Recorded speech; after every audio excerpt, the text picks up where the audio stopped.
Hello friends, welcome to my video. And हम कर रहे हैं हिस्ट्री के एमसीक्यू बेस्ड क्वेश्चन।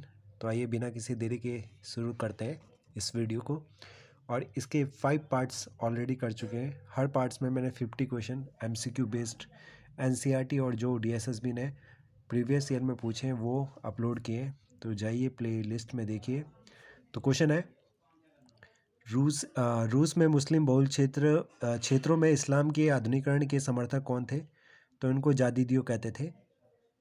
रूसी क्रांति के दौरान किस वर्ष जार ने एक निर्वाचित परामर्शदाता संसद या ड्यूमा के गठन पर अपनी सहमति दी? तो 1905 में। तो ड्यूमा पर 1905 में सहमति दी थी। किसने? संसद ने वहाँ की, जिसको ड्यूमा कहते हैं, वहाँ की संसद को। जारीना अलेक्जेंद्रा के किस सलाहकार सन्यासी ने राजशाही को और अलोकप्रिय बना दिया? तो ये रासपुतिन थे। रासपुतिन नाम के एक सन्यासी थे। और जरीना अलेक्जेंद्रा जो कि रूस की रानी थी, वो कुछ भी डिसीजन इसके दबाव में या इससे पूछ कर लेती थी। जार ने पहली ड्यूमा को मात्र कितने दिनों के भीतर बर्खास्त कर दिया? तो 75 दिनों के भीतर।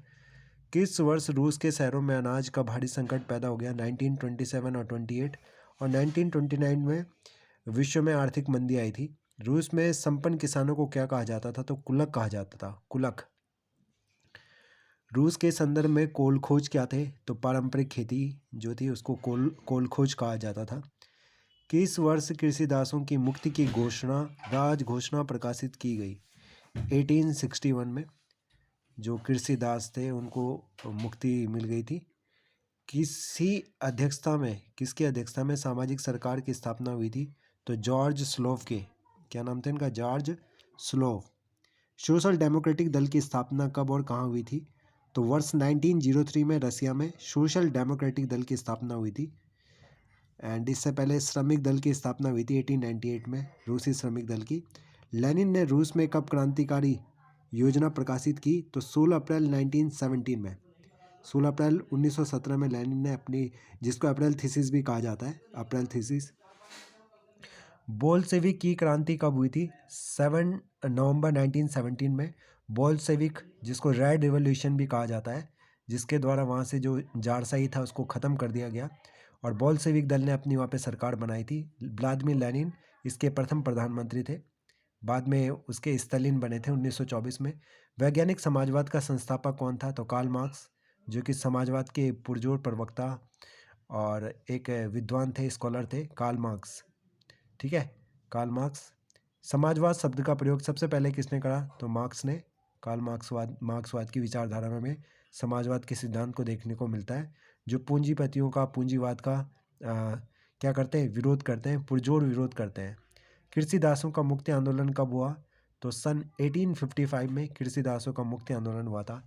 हिटलर का जन्म ऑस्ट्रिया में किस वर्ष हुआ था? 1889 में। हिटलर, एडोल्फ हिटलर, जो कि 1933 में चांसलर बने थे जर्मनी के। 20वीं शताब्दी में जापान में नाजीवाद का संस्थापक किसे माना जाता है?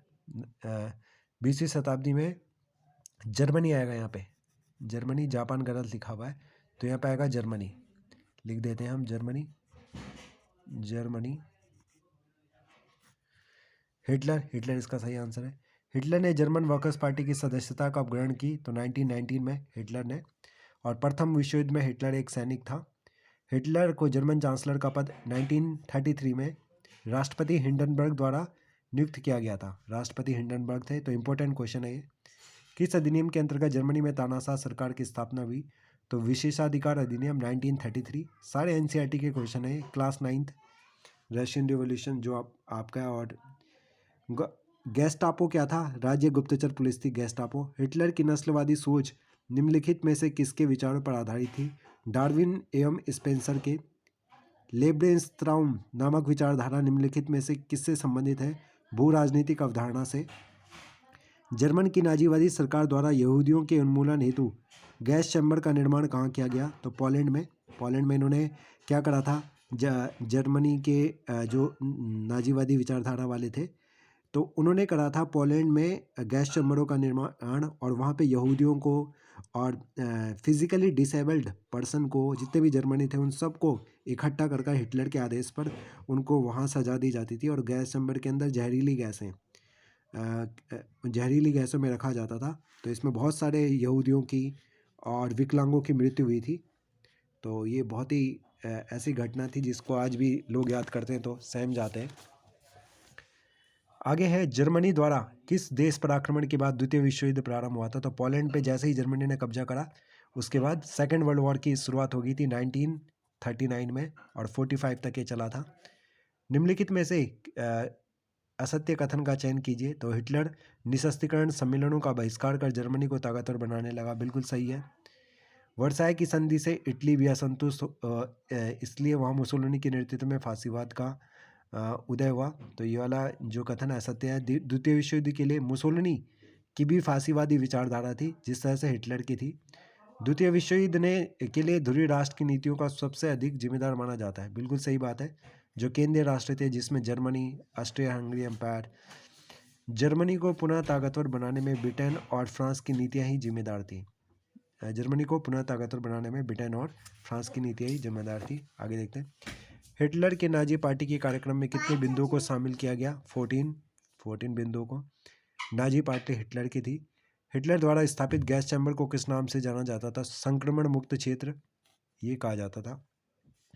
हिटलर द्वारा लिखित पुस्तक जो उनकी ऑटोबायोग्राफी है उसका नाम है मैन कैम्प, हिटलर की।